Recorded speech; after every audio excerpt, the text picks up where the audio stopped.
रब्बी हंगाम चालू झालाय, बऱ्यापैकी गहू हरभरा पेरणी चालू झाली किंवा पेरणी करताय आपण. परंतु बीज प्रक्रिया हे सर्वजण करता का? बीज प्रक्रिया माहिती आहे का? नाही करते आता बरेच नाही, आता बऱ्यापैकी करायला लागले असतील. तर बीज प्रक्रियाचे फायदे असे आहे की तुमच्या जमिनीमध्ये जे बुरशी असतील ना, बुरशी, मग तुम्ही जर बीज प्रक्रिया न करता पेरणी केली तर ती बुरशी बियाण्याला अटॅक करते, बरोबर. मग त्याची पुढची उगवण क्षमता असेल, तुम्हाला त्याचा खर्च असेल, तो त्याचा वाढतो. त्यासाठी आपण आपल्या छोटं बाळ जे असतं तेव्हा जन्मतो बाळ, त्याला आपण लस देतो का नाही, बरोबर ना? लस देतो त्याला. लस का बरं देतो? पुढं त्याला भविष्यात काही आजार होऊ नये म्हणून, काही पोलिओ होऊ नये, काही म्हणजे हे प्रत्येक जे डोस राहतं ते देतो.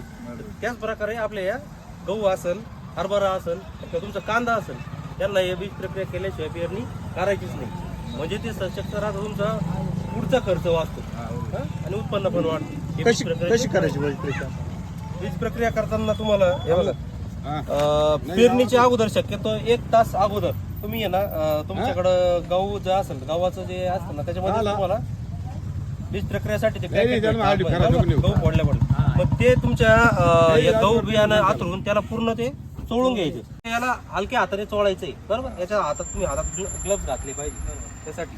आणि हलक्या हाताने चोळून मग ते सुकत ठेवायचं आणि ते सुकल्यानंतर मग पेरणी करायची.